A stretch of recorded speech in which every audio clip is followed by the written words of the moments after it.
insurance, but first I want to talk about the exposures that restaurants in particular have, so where your risks are. Okay, so who has cyber liability exposure? Basically, if you're a company operating today, you have a cyber exposure. If you use any kind of electronic record keeping, you have cyber exposure. Basically, any company, any industry, you use a network or a third-party network. So if you use cloud providers and a cloud provider goes down and it impacts your ability to do business, we can insure that for you. What are the criminals after? Well, of course, they're after money. That's what ransomware is all about. They want the ability to hold you hostage and get bitcoins to release your operating system. They want data. Data isn't as popular anymore though, guys.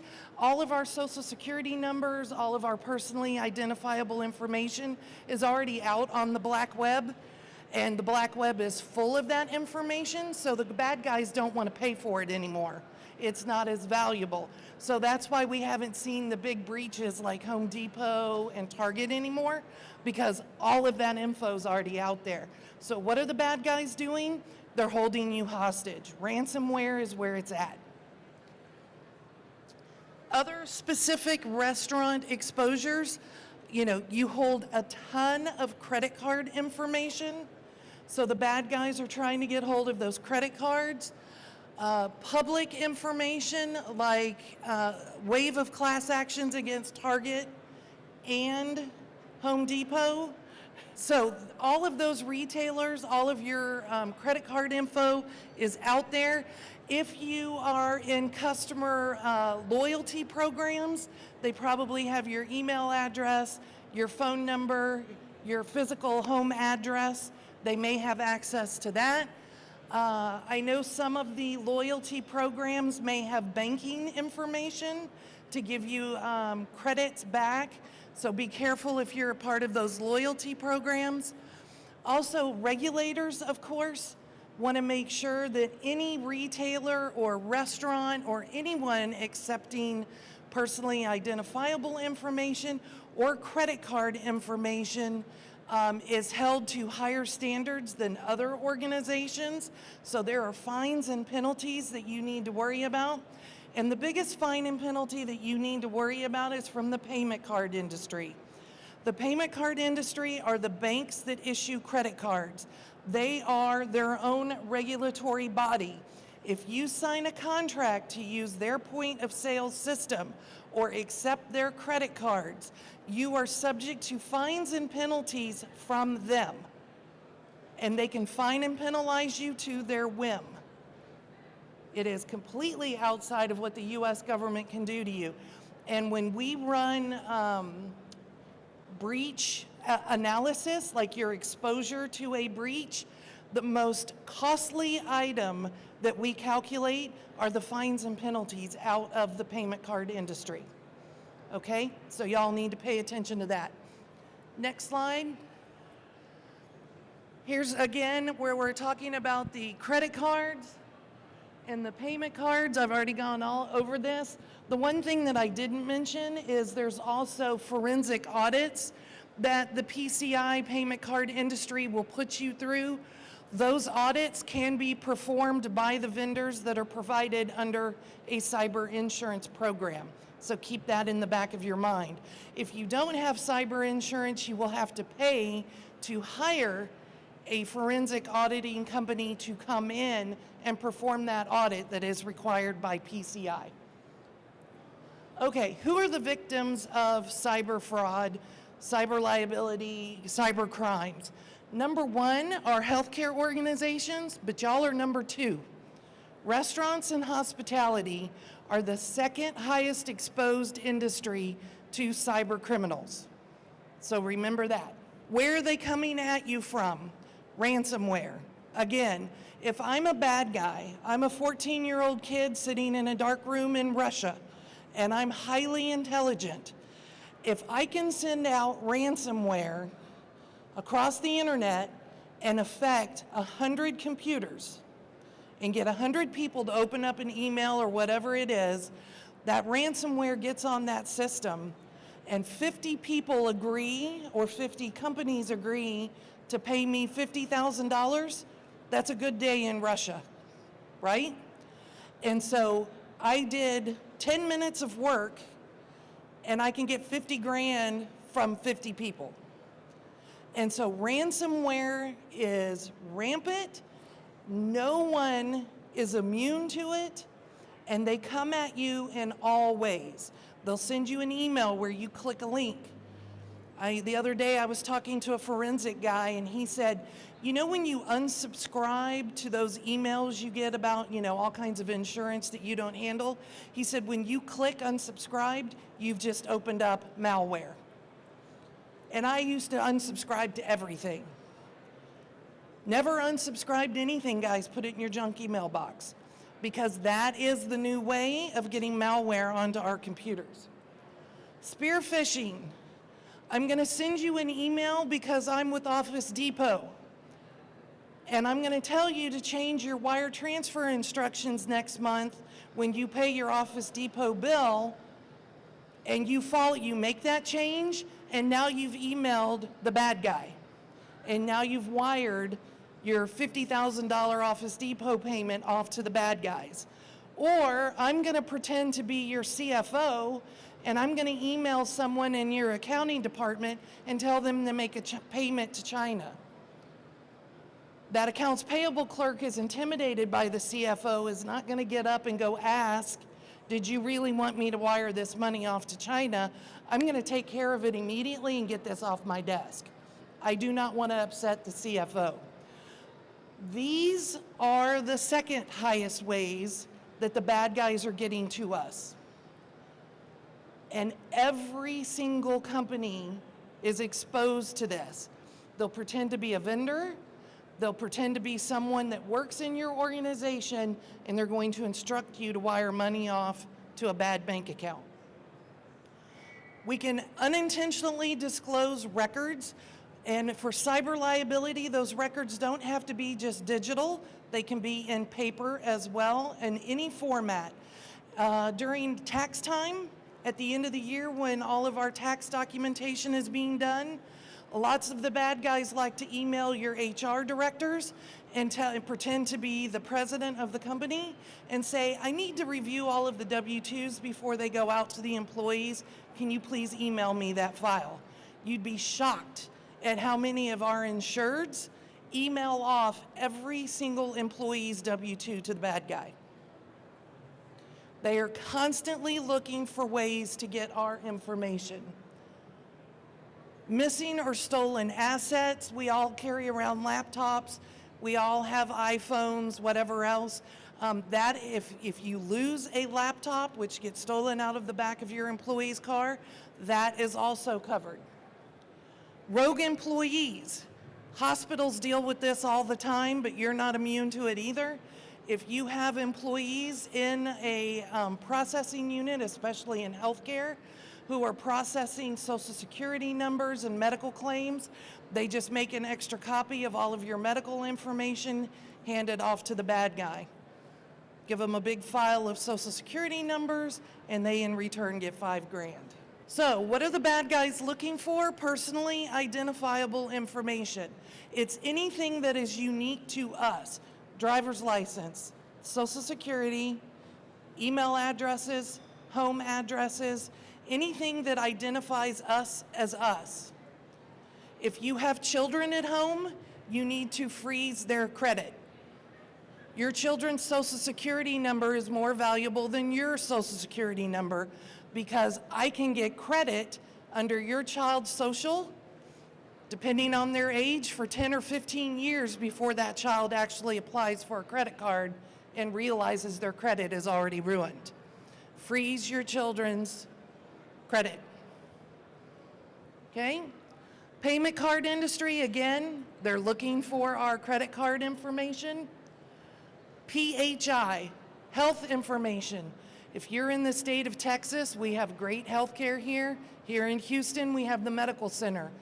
The Chinese have been pulled out of the Houston Medical Center on a monthly basis for trying to access research. What research hospital do they love? Pick one. In the medical center. We have tons of research going on. When they want access to the research to get a faster way to get a cure for something or to get access to a new drug, your health information, if you participated in those trials, is going to be included in those files. HIPAA is not a friendly law. It is very complicated and it's very expensive to live into HIPAA violation reporting.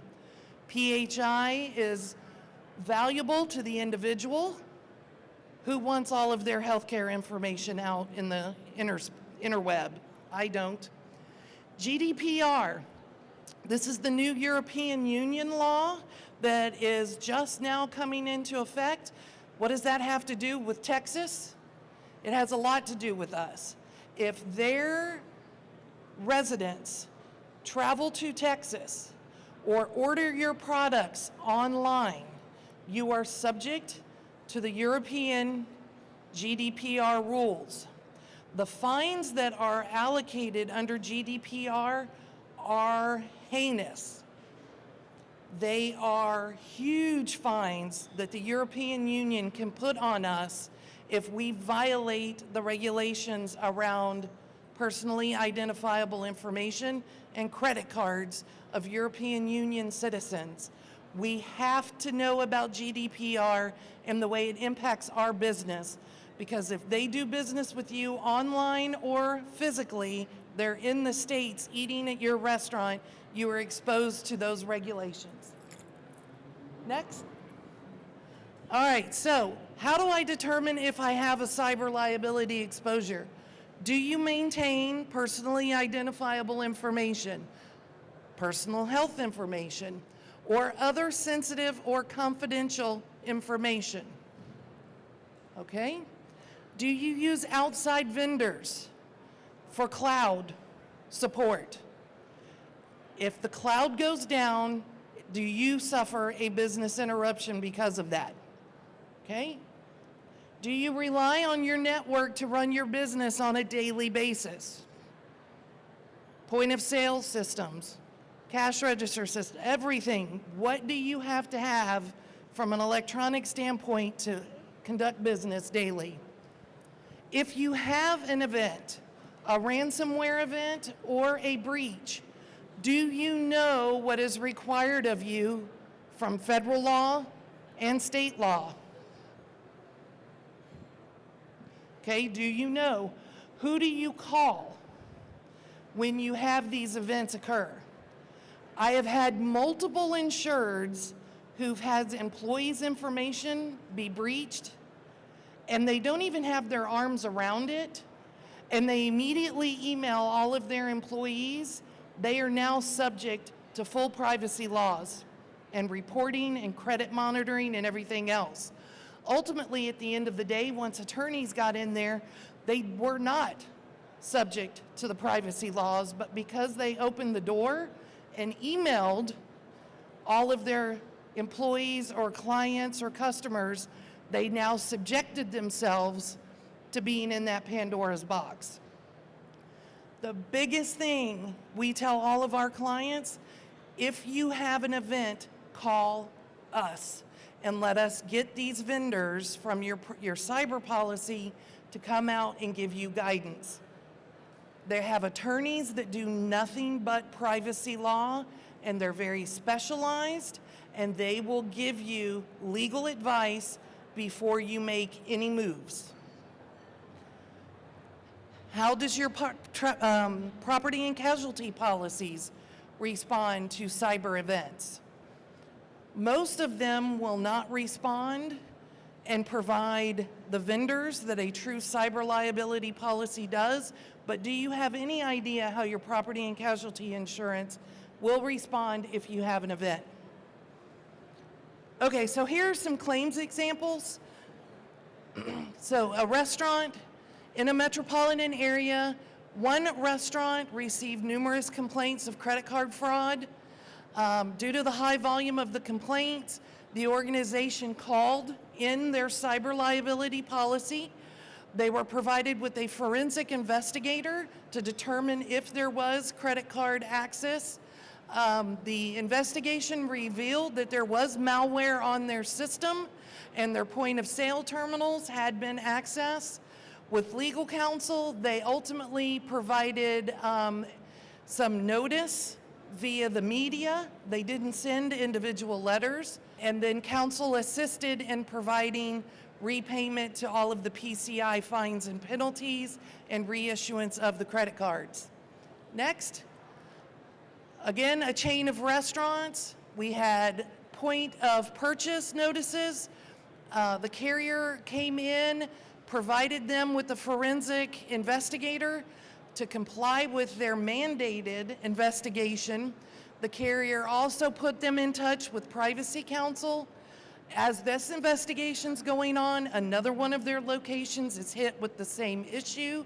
And so one location had been exposed for 5 months, another location for 3 months. Again, we notified the public via a newspaper article or TV article. All of that, though, is covered by your cyber liability policy. So we had a laptop stolen overnight. We had hiring papers for 2 new employees. Social security numbers are exposed. We ended up providing those individuals with credit monitoring for a 2-year period. Again, point of sale system that had malware on it. The restaurant had 2 locations that were breached. Go back? Yeah. So eventually the point of sale vendor ended up contacting the restaurant and telling them that they had an issue. So what happens is the cyber carrier comes in, provides the forensics. This restaurant also had some public relations issues. So we did some PR counseling as well that comes with the policies. Ransomware. Again, this is the big thing, guys. Restaurant hit with ransomware. It literally shut down all of their point of sale systems, all of their computers. They were suffering business income losses because we all know that we don't like to go to a restaurant and have our credit cards go through the old time, carbon paper clicker machine. So they were suffering a loss of business. This forensics folks came in, they identified the bad guy, if you can believe it, by his Bitcoin wallet. Yeah, this is the interesting thing in cyber world. The forensics teams that work with all of these insurance carriers work with them all over the world. And they see every ransomware that runs through that's insured.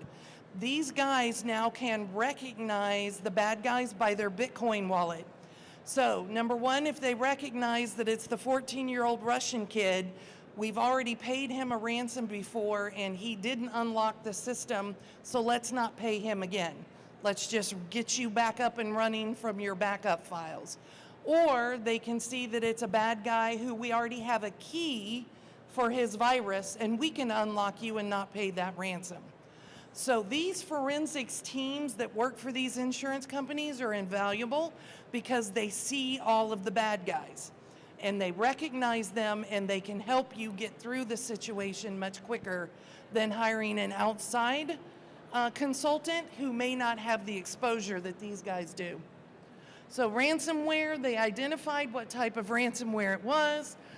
They got them back up and running fairly quickly. Next. So, what is cyber insurance besides all of the vendors that you get? So, they provide you with legal advice. So that's the one thing. Forensics. If you have to notify customers, they'll set up the notification. They'll set up a call center so we can all call and go, what if my information got out? Can you walk me through this? What's happening? And then they'll set up credit monitoring. You don't have to do any of that. The insurance policy is going to do it for you.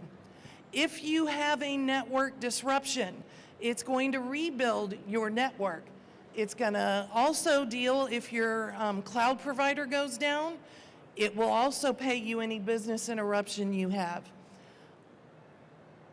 Data asset restoration, if your records become unusable because they've corrupted your system, we will restore all of your records. All of these things are paid for under the insurance policy. If you see you have a drop-off in customers after you've had an event, so Home Depot, all of those credit cards got accessed. If Home Depot notices a drop in their sales and damage to their reputation, the cyber policy will pay the difference between what last year's sales were and this year's sales after the damaged reputation.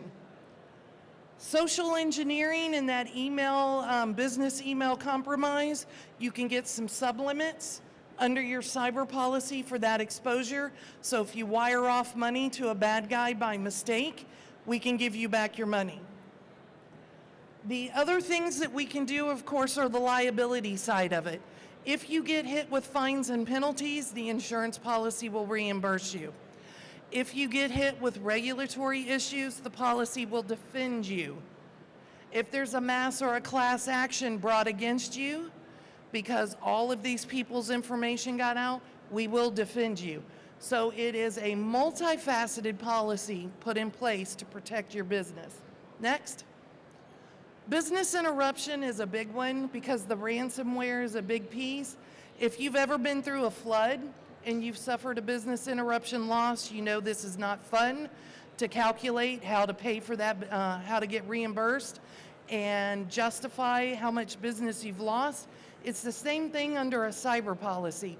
If you are unable to conduct business because you have ransomware on your computers, we will put business interruption insurance back in place for you and reimburse the balance sheet.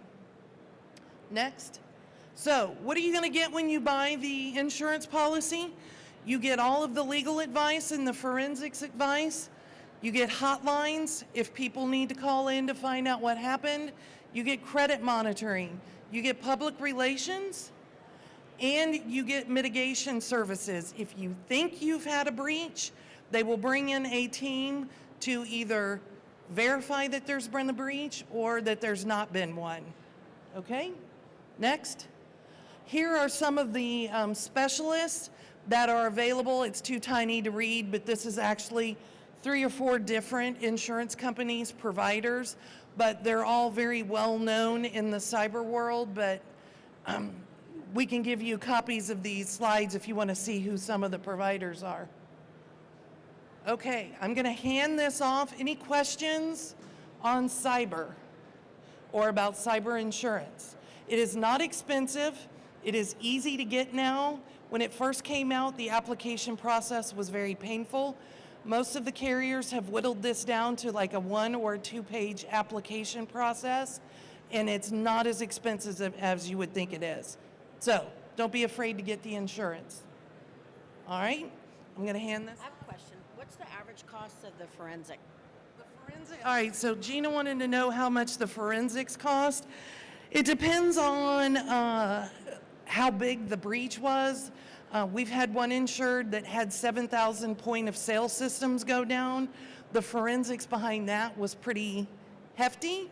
But it just depends on how elaborate the computer system is and the detail of the breach. And so they're all unique. Okay, guys? All right. Here you go. Thank you. Well, I have a bad knee, so I'm going to be lazy and sit down and talk, so, unlike Lori. So emerging issues, we just wanted to touch on a couple of new trends in the restaurant industry that are coming up. And I won't bore you with insurance, so I'll just be really quick on how the current policies address those exposures. So next slide, please. So just about every restaurant news outlet that I've read in the last couple of years hit on these 4 subjects. There was an article on the Restaurant News magazine. It's called Restaurant News Business Magazine. They called catering the new silver bullet. Catering is about $60 billion in revenue to the restaurant industry and has an annual growth rate of 6%, which is double of what the restaurant industry is doing today.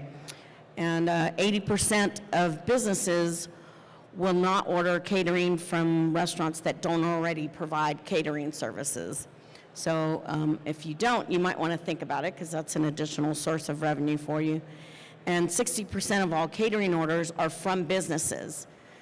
One of the statistics was, even though only 6% are offer catering, most businesses order breakfast. So if you're doing catering, you might want to offer breakfast, because that's what the need is on the business side.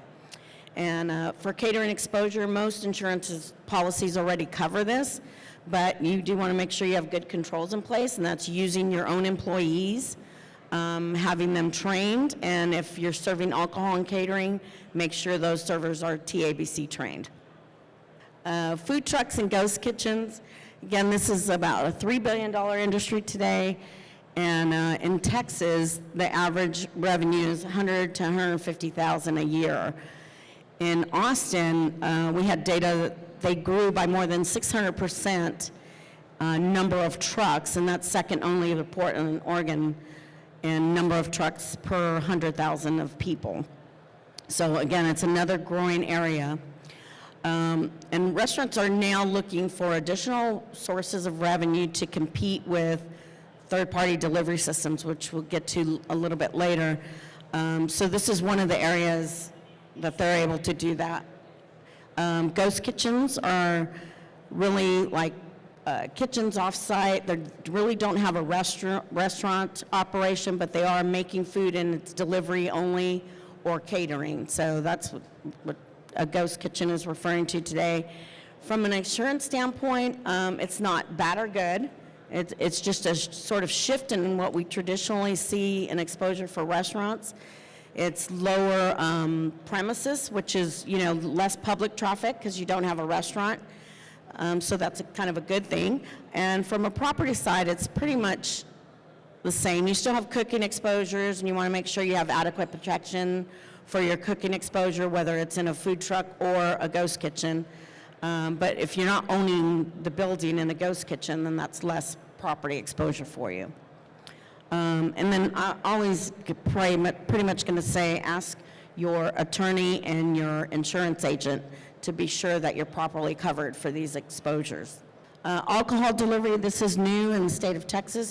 The SB 1450 bill just got passed, and it specifically is for mixed beverage. So if you're a mixed beverage permit holder, you are now allowed to deliver alcohol. I think that's going to be interesting. There's a few parameters. Obviously, the person ordering has to be 21 years and older. You have to order food with it from the premises that you're ordering the alcohol with, and it has to be in a single serving size container. So I'm kind of visualizing a styrofoam cup with saran wrap around. I don't know if that's going to be good enough, but we'll see. And again, I think the tricky part here is whether you're offering it as a service, as a delivery service for your restaurant, or third-party delivery systems are doing that for you. This is where I think you really need to consult your attorney and who's responsible for what. When that product leaves your premises, is the third-party delivery systems responsible, or you? And that's an attorney question. And once you get that answer, then make sure your insurance agent is looking at your policy so that you're covered for the portion that you're responsible for. And 2:30, this stage, Kenneth from TRA and Anna are going to get in a lot of detail about this and third-party delivery systems. So if you really want to learn more specifically about that, be here at 2:30. And I'm just going to briefly talk about it because I'd be remiss not to, because it's the single largest topic today for the restaurant industry.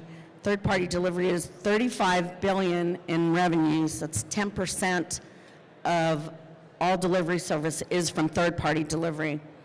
This is forecasted to grow to 25% of restaurant sales in the next 5 years. So they are going to be a big part of restaurant sales. Most standard policies do not cover this. So again, same thing, make sure your attorney is looking at any contractual obligations you might have and really separating the liabilities between what you're responsible for as the product manufacturer and who's delivering it. So I talk about that. Make sure you know when your liability starts and ends. And one of the restaurant magazine articles talked about the best way you can control that is taking control of your own delivery services. So offering them, have your protocols and controls around that so that you're not kind of left blind on that. And you certainly don't want to wait till a time of loss to find out if you're covered or you're responsible for that. So the four things that these have in common is they're all off what we call off-premises exposure. So your GL policy will typically cover what you make and is consumed on your premises. That's typically always covered. It changes a little bit when you take it off premises and it's consumed off. So this is where you want to make sure you have coverage for these delivery services or if you're delivering product that's consumed off premises. You can click it one more time. So the important thing is you have it evaluated, assessed, and addressed by both your attorneys and your insurance agents.